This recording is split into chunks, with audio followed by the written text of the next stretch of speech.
Hello, hello, hello, and welcome to episode 375 of Prog Review. And today I'm talking about, oh god, Progeny.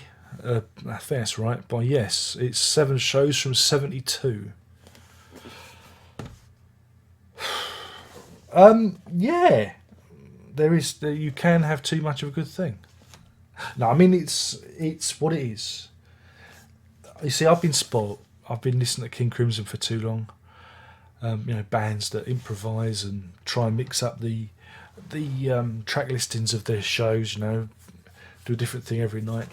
Again, the problem with this is the same problem I'd have if Queen released a box set of live albums, from the same period. I'd go, I'd probably listen to one or two, but several I'd just probably, just blank out. That's the same with this.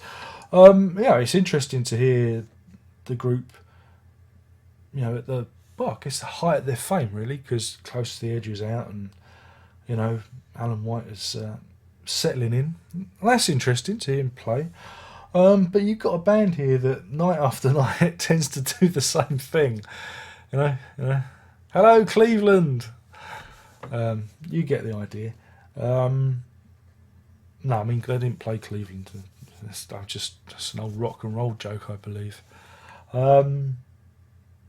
It's interesting to hear the production again, because everyone seems to be everyone's going in favour of this kind of low mix, because they talk about compression and the loudness war. Remember, if it's too loud, you're too old. That's what the old saying was. So I don't subscribe to that nonsense. I like compression, and I like things being so pushed that your ears bleed. Just the way I am. But here in this, you do get to hear there's more space in the production. I've talked about this before. I feel like I repeat myself when I did the highlights from this. You do get a lot of space in the mix. Interesting thing for me is probably Rick Wakeman. He's a man who doesn't mind fiddling with his presets on his organ. Every so often you'll hear, he's doing something a bit different there. That was pretty good. So I was actually listening more to Wakeman on this, because he seemed to be lifted more from the mix than Howe and Squire. Some people have complained that Squire's too low in the mix. I think it's about right.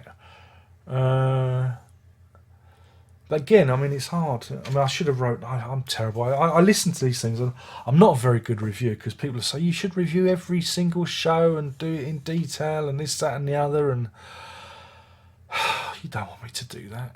I don't get paid enough to take this seriously. I'm sorry. Remember, if you pay peanuts, you get monkeys. I'm the biggest monkey there is. I'm the prog monkey. But yeah, it is interesting to hear them, going through that's not going through the motions. That sounds rude. Going through their repertoire. But after the 6th or 7th show, it does tend to blur. It does, because they're very good at what they do. They're very good at replicating that yes sound on stage. That's pretty cool. This is what's different to when if you've heard any of when Patrick Moraz was with them, then things get interesting, because they were a bit looser then. I can't think why. If you've seen the QPR show, by the size of their pupils why things were a bit looser back then. It's because it was dark. I'm only joking. But yeah, there's a box. It's a nice set, and you get 7 shows, and there's like 12 hours of epic progressive rock classics. That's what the label says. But I think,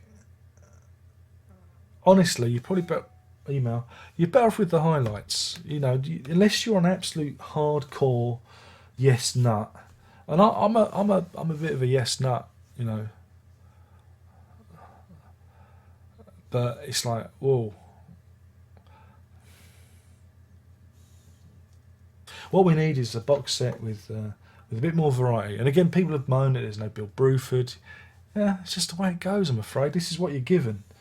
And again, I can imagine if you are a real hardcore fan, this is going to be just the holy grail for you. but I did find it a little bit hard going.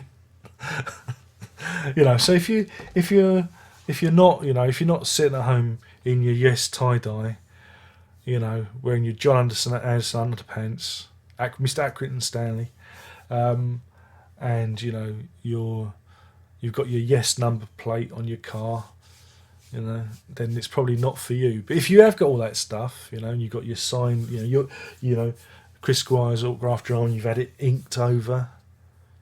You know where I'm going with this, yeah? You've named your son Alan because of Alan White. If you're that kind of person, you're going to love this box set, and it's going to be great. And 60 quid, yeah, I think that's probably a fair price for it. But it's a very rich meal. Digesting it all at once is just, it's what I say about the King Crimson box sets. You do have to kind of dribble. I listened to this one a little bit too quick. I think I needed to take maybe 6 months and keep going back to it. But that's it. But if you're more of a casual observer and you want to see like a flip side to Yes songs, then pick up the highlights one.